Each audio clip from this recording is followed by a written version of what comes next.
back, guys. Welcome to another episode of the Cobra News on a Tuesday. We've got the sauce for you as usual. Do remember to like, comment, and subscribe if you're catching this on YouTube. Wherever wherever you're catching this, just engage with us. If you have any questions, do leave a comment. Leave a question. We'll try to implement whatever you suggest in our next episodes.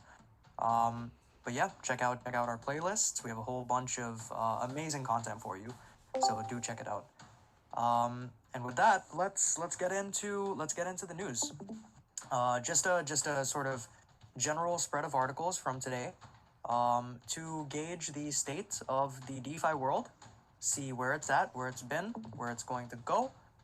And to start us off, we've got Ezra Vergara bringing us the sauce from Cointelegraph.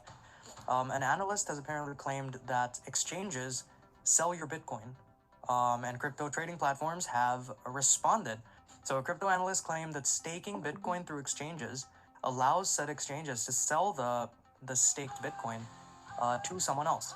So Cointelegraph has reached out to several exchanges for their responses, and they've responded. So let's take a look at the conversation.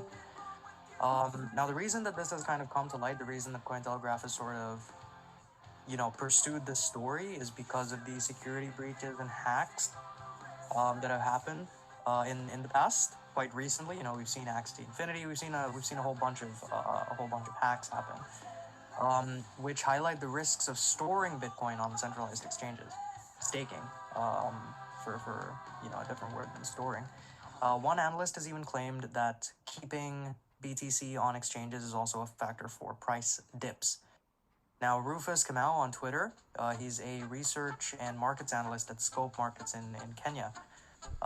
He basically gave us the lowdown on why keeping Bitcoin or staking Bitcoin on an exchange is likely to lower the value of the coin, lower the price of the coin. Kamau believes that buying Bitcoin on exchanges only amounts to buying an IOU, which he describes as paper Bitcoin. So he's effectively saying that exchanges are turning. This is quite interesting in the DeFi conversation, because the question is, are exchanges turning what should be a trustless system into a trust-based system, right? Which is IOUs. That's how banks operate, and then regular fiat institutions and stuff like that operate. If you buy Bitcoin and keep it at the exchange, you are net short. You are contributing to the price of Bitcoin going down, even if your goal is higher prices. Here's why. He says, listen to me, pleb, this is important. If you buy Bitcoin at the exchange, you are buying paper Bitcoin, an IOU from your exchange that's settled the moment that you decide to transfer your Bitcoin outside of the exchange. That explains high withdrawal fees. Take a look at this. To discourage you from withdrawing your Bitcoin, the exchange gives you discounts on transaction costs based on your exchange balance. The more you keep in the exchange, the bigger the carrot that they dangle in front of you. Interesting. You also get to stake your Bitcoin. So why do exchanges need you? Yeah, that's the question, isn't it? So if people are doing this shady thing, why? Why is this happening? What do they stand to gain, right? Fractional reserve banking system. An exchange is effectively a DeFi bank. It sells and lends you your Bitcoin or your coins, your cryptocurrencies for profit. Let's say you stake your one Bitcoin at the exchange for 1 year without touching it. The exchange sells and lends, say, 0.9% of your 0.9, not percent, but 0.9 of your Bitcoin to some random person. Let's call them person X. But on the books, you still have your BTC IOU, the paper Bitcoin, the value. You still have that, and you're happy with it because you'll get a small APY after a year. Now, the person that the exchange gave that 0.9% or 0.9 of your Bitcoin to, they're going to repay the exchange, and then the exchange gives that to you, and they rinse and repeat the process like a bank over and over and over again. This is what Rufus Kamau is coming at Twitter with. He's saying, in simple terms, exchanges just print BTC. So how does this make you net short? This is the real crux of the question. Well, the price of Bitcoin is determined through demand and supply. When scarce, price goes up. When in plenty, price goes down. When exchanges print, they raise supply. Interesting. That is, they make it more plenty. Let's see if that makes sense. So exchanges want you to, you stake one Bitcoin, They give a piece of it to someone else. You're still happy. The person pays it back. Yeah, they are making Bitcoin more voluminous, aren't they? Yeah, I guess the argument, logically, it does kind of make sense. Logically, it does kind of make sense. So when someone new, a pleb, according to this guy, buys an amount of Bitcoin, it is a common understanding that they are expected to reduce that same amount in supply. Supply goes down by the amount you bought, right, that you're holding. That is only true if they buy the IOU from an exchange and then immediately withdraw it to self-custody. So it's really just a cautionary sort of parable about staking on exchanges, rather than just using exchanges, or rather than self-custody of your coins on like a cold wallet or something like that, right? If they keep their newly acquired Bitcoin on the exchange, they are not reducing the supply. In fact, they are giving the exchange more liquidity to create more fractions, which pushes the price of Bitcoin even further down. So here's your question. I wish this guy would stop calling everyone a pleb. Quite off-putting, to be honest.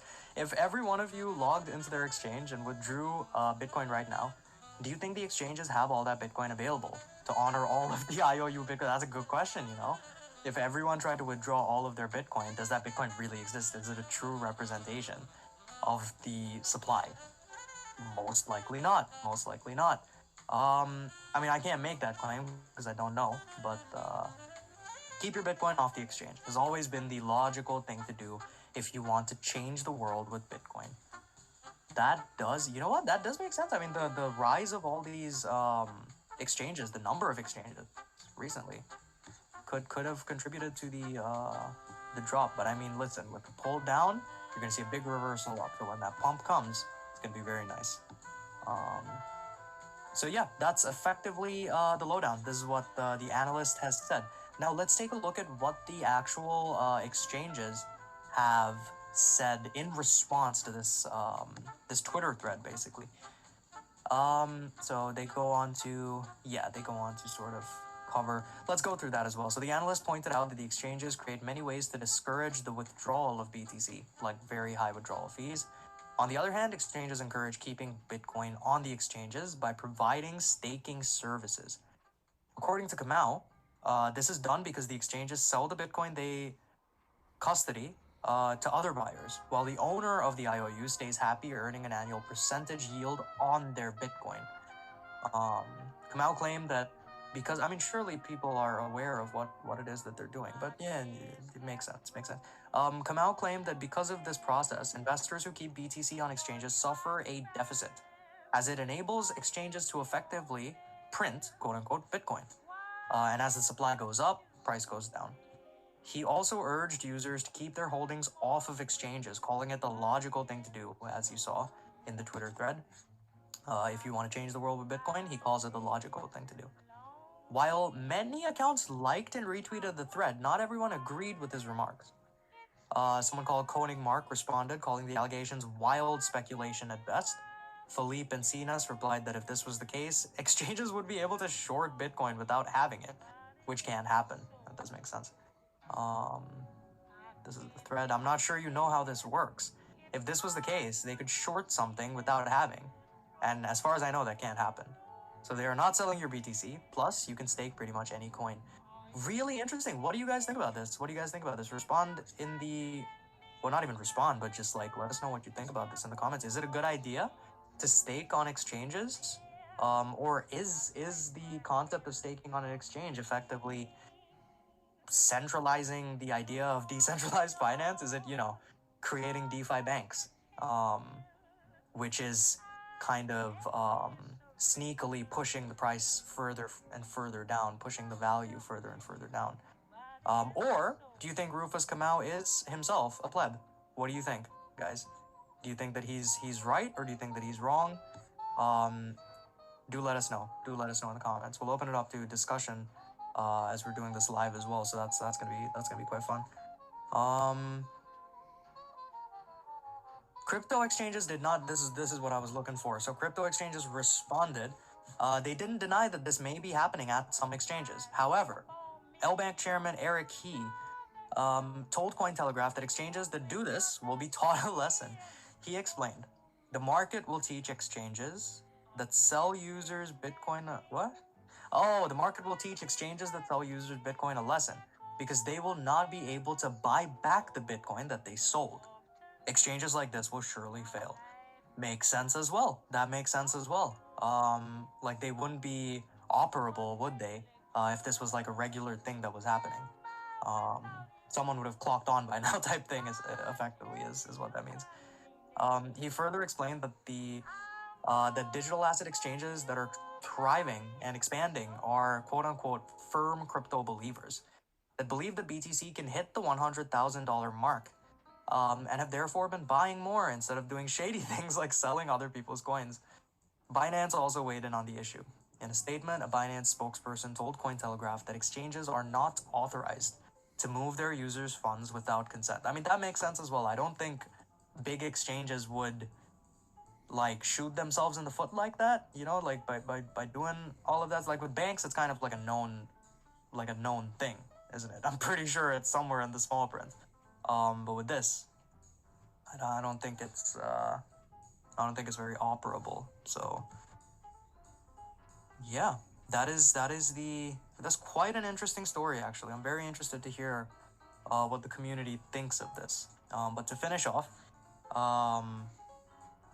yeah, within Binance specifically, this guy is saying that the company does not do this. They do not take positions, and that users' crypto assets are safely stored and custodied in offline cold storage facilities that are maintained within the exchange. So at least Binance is saying we don't do that. But yeah, we'll have to see how the story unfolds, guys, and I'm quite interested to hear your comments, so do leave them down in the comment section below. Moving on from that, this might be the world's most expensive typo. $36 million of seized Juno tokens were shot over to the incorrect wallet address because of a typo. And this goes to show the importance of sort of attention to detail, you know? Detail-orientedness when you're doing anything within this world as in within the world of DeFi, because these wallet addresses, honestly, is so many characters.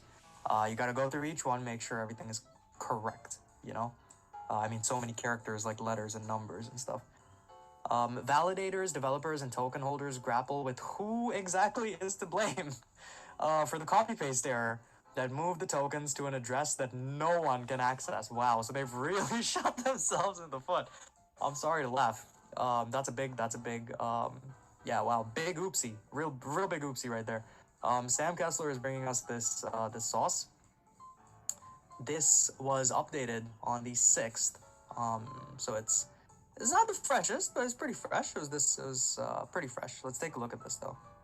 The Cosmos-based Juno blockchain continues to serve as a case study for the trials and travails of on-chain governance. An unprecedented community vote last week was supposed to seize millions of dollars worth of Juno tokens from the wallet of a whale accused of gaming a community airdrop. So a whale is a large investor in crypto or in regular finance, because if a whale comes into the water, it displaces a lot of things. So a whale has a lot of sway, has a lot of weight, and they can kind of short the price of something or long the price of something unexpectedly to kind of like push people out of a trade or something like that. They have a lot of sway, effectively. So there was a whale, and the community was just sick of this nonsense because apparently this whale was accused of gaming a airdrop, messing around with the community airdrop using their influence. So they voted and they wanted to seize the assets, the $36 million worth of Juno. But then, rather than send the funds to an address controlled by the actual Juno community, as originally planned, a programming mix-up, very interesting choice of words there, a programming mix-up sent the funds to the wrong address on Wednesday. The promise of blockchain-based governance is that the will of a community is directly codified on-chain. In a world where code is law, a simple community vote should have been enough to move tokens from one specific blockchain address to another. And yet, the failure of several human-controlled safeguards this week shows how code-centric governance has yet to live up to its heady promise. I mean, well, not really. If it was done correctly as it was meant to, but there's human controlled safeguards. That's not full codification, is it? Um, but yeah, I digress. Juno Proposal 20. This is, I think, the whale proposal that they actually voted on. Yeah, the Juno blockchain community officially votes to revoke the whales tokens, the specific whales tokens. Takumi Asano says he may pursue legal action unless the confiscated funds are returned to his investors. So he made away with he juked a community airdrop, made away with 36 million pretty much, and they wanted to seize it back. Community voted, and boom, the word is law. But then the execution, the enforcement of that, they kind of shot themselves in the foot. So Takumi, Mr. Asano, is the actual investor, the actual whale that was accused of messing with that airdrop to the tune of $120 million, actually, in February, not even 36. It was the first major example to date of a blockchain community voting to alter the token balance of a single user accused of acting maliciously. So they revoked tokens to the tune of $120 million, is what they're saying in February. According to the community vote, Asano ran an exchange service that should have rendered his wallets ineligible. There we go. That should have rendered his wallets ineligible for the so-called Juno stake drop, which gave Juno tokens to stakers on the Cosmos Hub blockchain.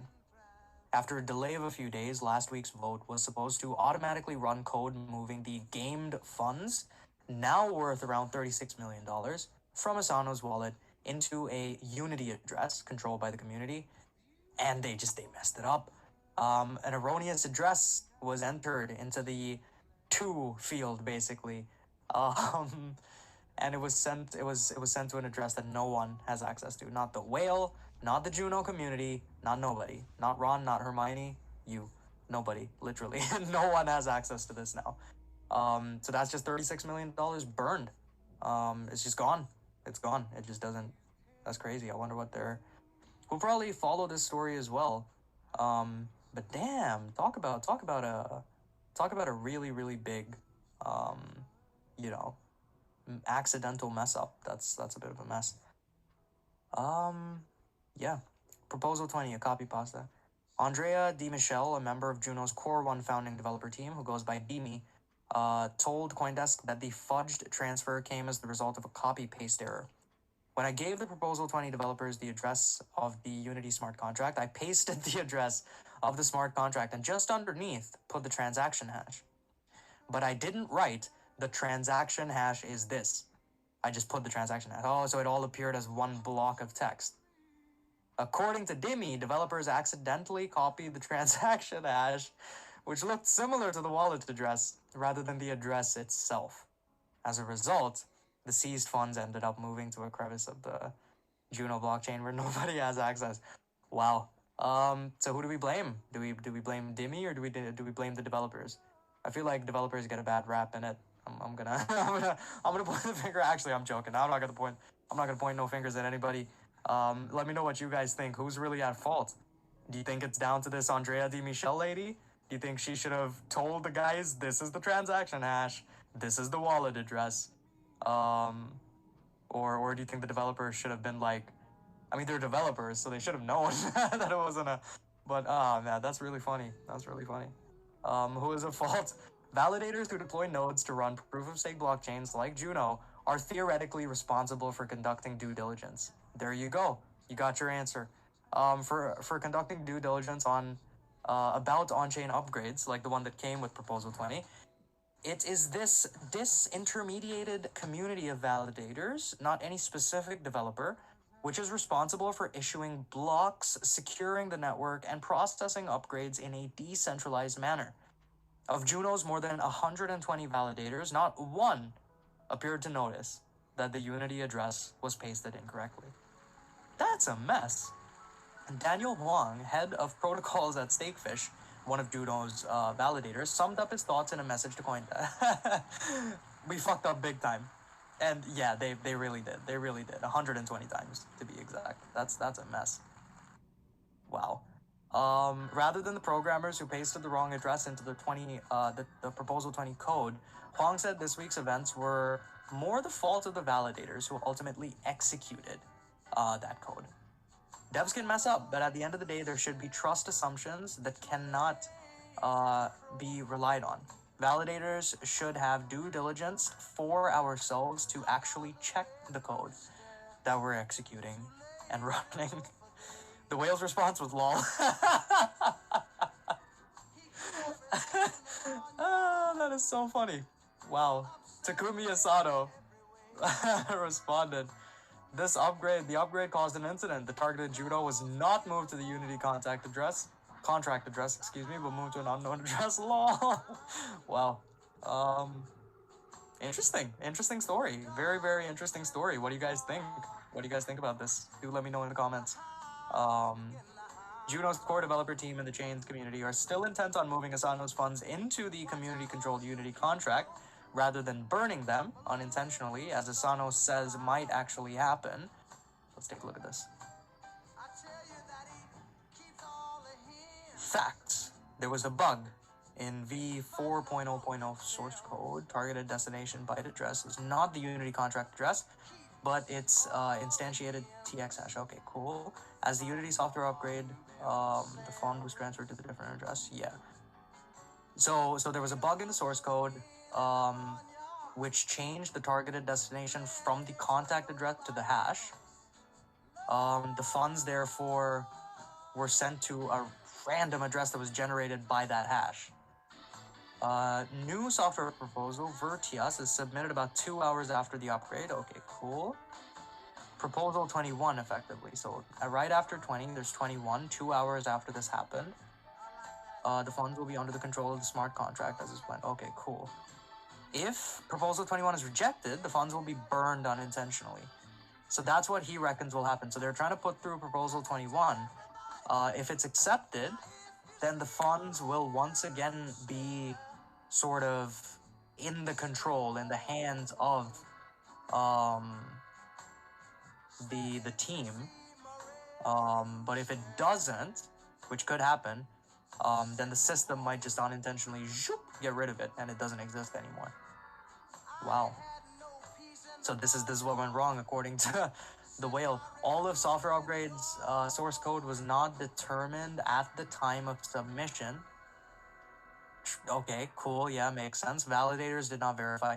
Yep, goes to show. Due diligence, bomb-proof everything you're doing. Don't just text people addresses and tell them to input that and then send a random hash as well. Don't do that. I mean, you should have validators and like mechanisms to make sure this kind of stuff doesn't happen.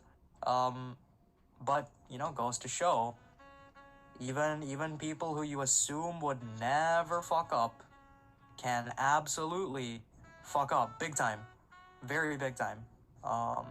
So be supremely careful, effectively, guys, I think is the main takeaway from this story. And yeah, let's close that off and let's take a look at some regulation, some centralization and regulation news for from Europe. There's an EU bill. Effectively, NFT issuers could have to centralize and register under the EU's MiCA rules, which is what France has warned. The EU bill would also tackle decentralized finance and Bitcoin's energy use. Interesting. The new European Union rules could force issuers of NFTs to centralize and to register, in a move that insiders warn could significantly broaden planned EU crypto regulation or rules, according to a document seen by CoinDesk. The plans, now approaching finalization, could also toughen up the rules on overseas exchanges accessing the block and yeah, this is very not the type of news I like to see, to be honest. More regulation. I mean, regulation can be a good thing, but centralization is not always a good thing. When it comes to people's finance and stuff like that, that's not always a good thing. But you know, let's read through the story and let's kind of figure this out, see where we stand on this. The document was prepared by France, whose government is responsible for chairing talks within the EU's council. It is undated, but prepared ahead of a closed-doors meeting due to take place Friday morning, European time. Governments and lawmakers need to thrash out their position before the rules, known as the Markets in Crypto Assets Regulation, or MiCA. before these rules can pass into law. While governments want to see NFTs entirely excluded from the new law, the European Parliament is worried about their use in laundering scheme and wants tougher rules. So they're basically saying, okay, this is going to turn into the next art auction industry, which is basically just a money washing machine, right? That's what they're saying. They're trying to mitigate that eventuality, that possible eventuality. That would mean that an NFT issuer would have to be a legal person, right?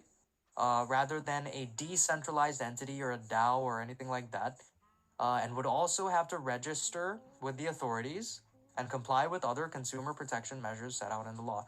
Interesting. Okay, you know what? I don't know if I feel too bad about this, to be honest. um, but do let me know what you think. Again, once again, in the comments. Is this good? Is this bad? Is this making you bullish or bearish on the idea of NFT projects and stuff like that? This would therefore significantly broaden the scope of the MiCA regulation beyond its existing focus on cryptocurrencies and into NFT assets from the world of art, entertainment, and gaming.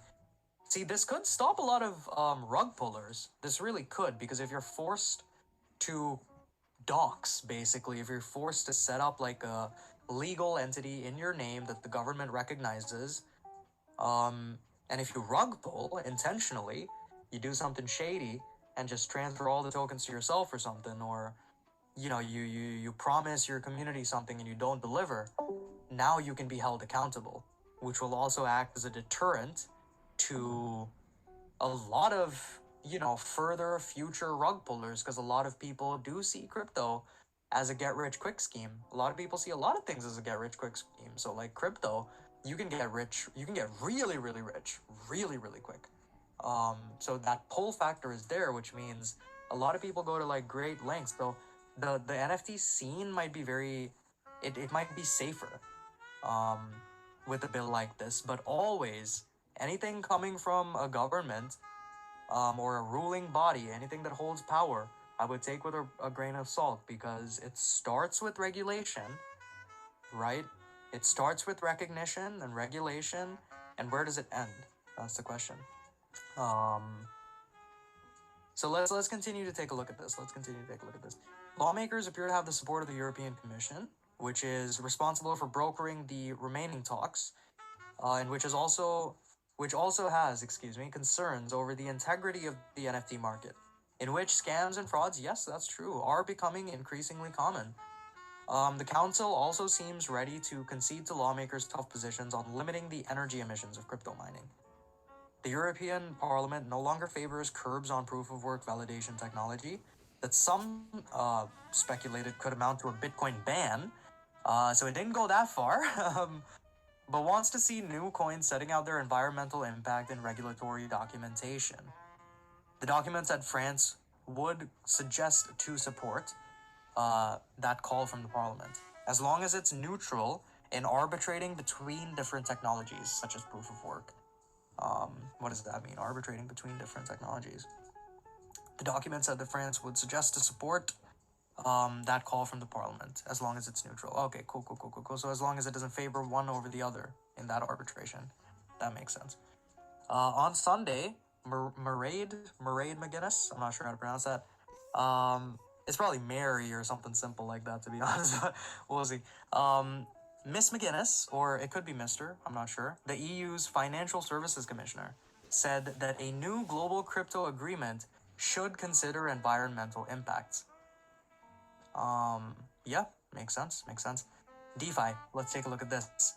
It may be better news for DeFi, for decentralized finance. Awesome. The European Parliament had controversially proposed to include decentralized autonomous organizations, or DAOs, which is basically a company, but DeFi, like a DeFi entity, a decentralized entity within which everything is decentralized. That's a DAO. It could be a think tank, could be the crypto cobras. What do you know? Think about it. It could be you, it could be your family. A decentralized entity, basically. Within the scope of the law. So effectively recognizing DAOs. So that might mitigate that, like this doesn't make sense. They're saying we need to regulate everything. You can't be a DAO you have to be a legal entity, but then it's saying we're going to recognize DAOs as legal entities. So if that does happen, fantastic. Recognize DAOs as legal entities. I'm sure people would be more than happy to dox and show, because if it's a good project, right, people are not going to be ashamed of their project. They're going to want to put their names behind it. If it's a good project, put their names in their faces. But then, you also don't want to be at the mercy of a government or something like any sort of entity like a government. But if you're at the mercy of yourself, as operating within a DAO, but you still are able to dox and are able to register, quote unquote, right? You have that accountability that you can show your community, but you're also not kind of stooping so low as to degen yourself, right? Very interesting. Okay.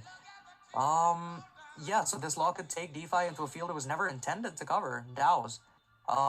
And raising questions about exactly which entity would be responsible for talking to regulators.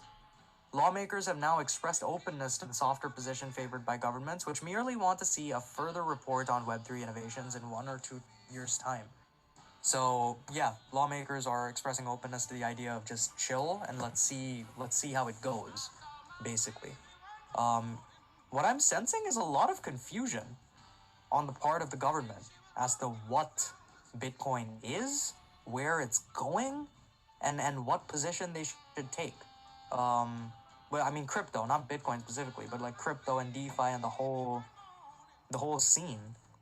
It's like they want to regulate, they want to recognize, but then they want to regulate, and then they don't want to regulate, and then they're saying, yeah, we want to dox you, and then they're saying, oh, but you can be a DAO, but now no, a DAO is also a legally recognized thing now. And then they're saying, you know what, let's just wait and see what happens, forget about it, let's wait until Web3 happens, a couple of years, we'll see what the state of the world is at, but also the environment. And like, yeah, it's very disjointed and a bit confusing. The stance, not the article itself. But again, we'll just have to wait and see. What do you guys think? Is this making you bullish, bearish? Are you interested?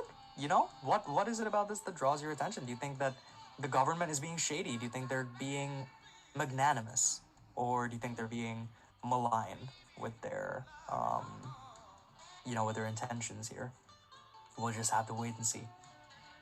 Governments could also take a tougher line on crypto sites from outside the bloc, the European bloc, seeking to market to EU clients. Under the law that applies to conventional finance, foreign firms can still offer investment services like brokerage to any European who proactively approaches them and asks.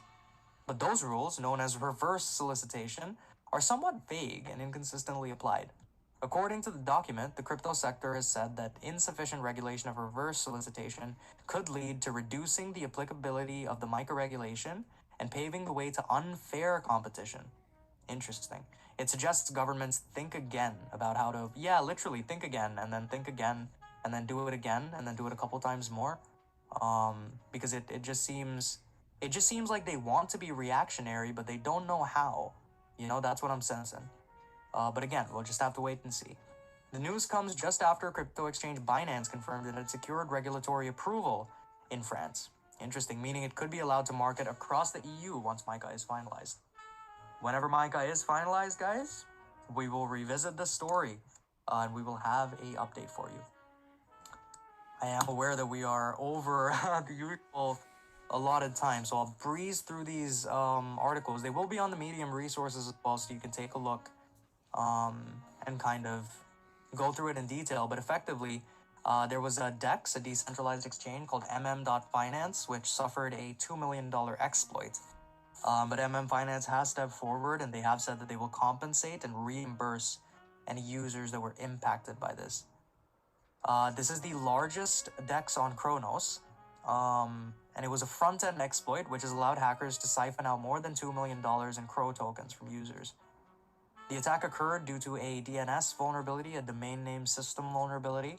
The perpetrator inserted a malicious contract address, which diverted funds into their own private wallet. The stolen funds were then siphoned through Tornado Cash, which is a privacy protocol on Ethereum. Same thing that the Axie Infinity guys used as well, across multiple transactions. before moving to OKX, according to a series of tweets from MM.Finance. Let's take a look at the horse's mouth and what it's saying.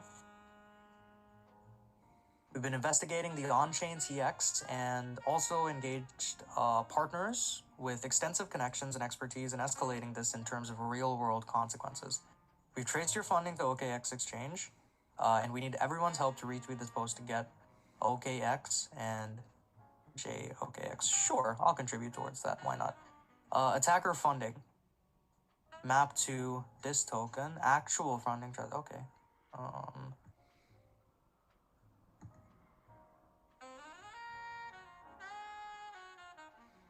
Okay, interesting.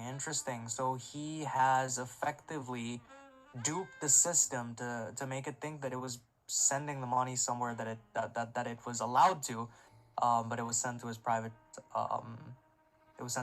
wallet. With all this information, we have more than what we need to bring this to the FBI, is what he says. There you go. That's the actual transaction. Phew. 1,477.794 crow. They're going to take it to the FBI. If you think this is an empty thread, do look towards blah, blah, blah. The reference on how easy it is to involve the FBI. Interesting. Talked to a guy called Newa on the phone. After I found all his personal info online, bruh, I'm deleting the internet. He hung up immediately after I mentioned his wallet being connected to my stolen crypto. 3 hours later, I spoke with the FBI. Do note that for your case, it is different given that we have much more concrete details. Yeah, true. Unethical as your actions are, we concede there is a certain mad brilliance. Yeah, okay. Honestly, just gotta be careful. That's a mess. MM.Finance has given the attacker 48 hours, a deadline to return 90% of the stolen funds. That's why that dude was like, why 90%? Why just 90%? Like, can we get more? Should you decline, we'll just sleep less and escalate this, a cost that we at MM are already so very used to. Your move.